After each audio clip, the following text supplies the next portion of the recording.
بسم اللہ الرحمن الرحیم۔ حضرت عبداللہ بن عبدالمطلب رضی اللہ تعالیٰ عنہ جو ہمارے حضور رحمت عالم صلی اللہ علیہ وآلہ وسلم کے والد ماجد ہیں، یہ حضرت عبدالمطلب کے تمام بیٹوں میں سب سے زیادہ باپ کے لاڈلے اور پیارے تھے، چونکہ ان کی پیشانی پر نور محمدی اپنی پوری شان و شوکت کے ساتھ جلوہ گر تھا، اس لیے حسن و خوبی کے پیکر اور جمال صورت و کمال سیرت کے آئینہ جار اور عفت و پارسائی میں یکتائے روزگار تھے۔ قبیلہ قریش کی تمام حسین عورتیں ان کے حسن و جمال پر فریفتہ اور ان سے شادی کی خواستگار تھیں، مگر حضرت عبدالمطلب رضی اللہ تعالیٰ عنہ ان کے لیے ایک ایسی عورت کی تلاش میں تھے جو حسن و جمال کے ساتھ ساتھ حسب و نسب کی شرافت اور عفت و پارسائی میں بھی ممتاز ہو۔ عجیب اتفاق کہ ایک دن عبداللہ رضی اللہ تعالیٰ عنہ شکار کے لیے جنگل میں تشریف لے گئے تھے۔ ملک شام کے یہودی چند علامتوں سے پہچان گئے تھے کہ نبی آخر الزمان صلی اللہ علیہ وآلہ وسلم کے والد ماجد یہی ہیں۔ چنانچہ ان یہودیوں نے حضرت عبداللہ کو بارہا قتل کر ڈالنے کی کوشش کی۔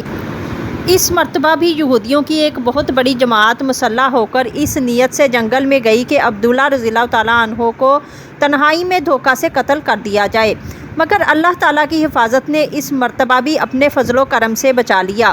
عالم غیب سے چند ایسے سوار ناگہاں نمودار ہوئے جو اس دنیا کے لوگوں سے کوئی مشابہت نہیں رکھتے تھے۔ ان سواروں نے آ کر یہودیوں کو مار بھگایا اور حضرت عبداللہ کو بحفاظت ان کے مکان تک پہنچا دیا۔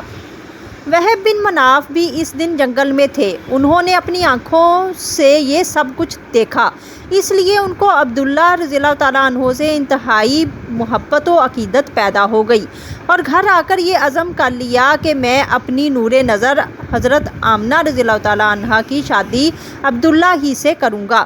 چنانچہ اپنی اس دلی تمنا کو لے کر وہ چند دوستوں کے پاس گئے اور حضرت عبدالمطلب رضی اللہ تعالیٰ عنہ تک ان کے ذریعے پیغام پہنچایا۔ خدا کی شان کے حضرت عبدالمطلب اپنے نور نظر عبداللہ کے لیے جیسی دلہن کی تلاش میں تھے، وہ ساری خوبیاں حضرت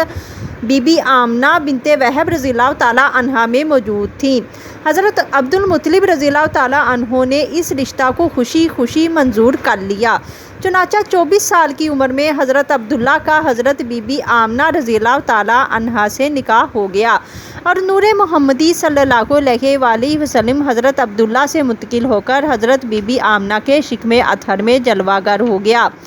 اور جب حمل شریف کو 2 مہینے پورے ہو گئے تو حضرت عبدالمطلب نے حضرت عبداللہ کو کھجوریں لینے کے لیے مدینہ بھیجا یا تجارت کے لیے ملک شام روانہ کیا۔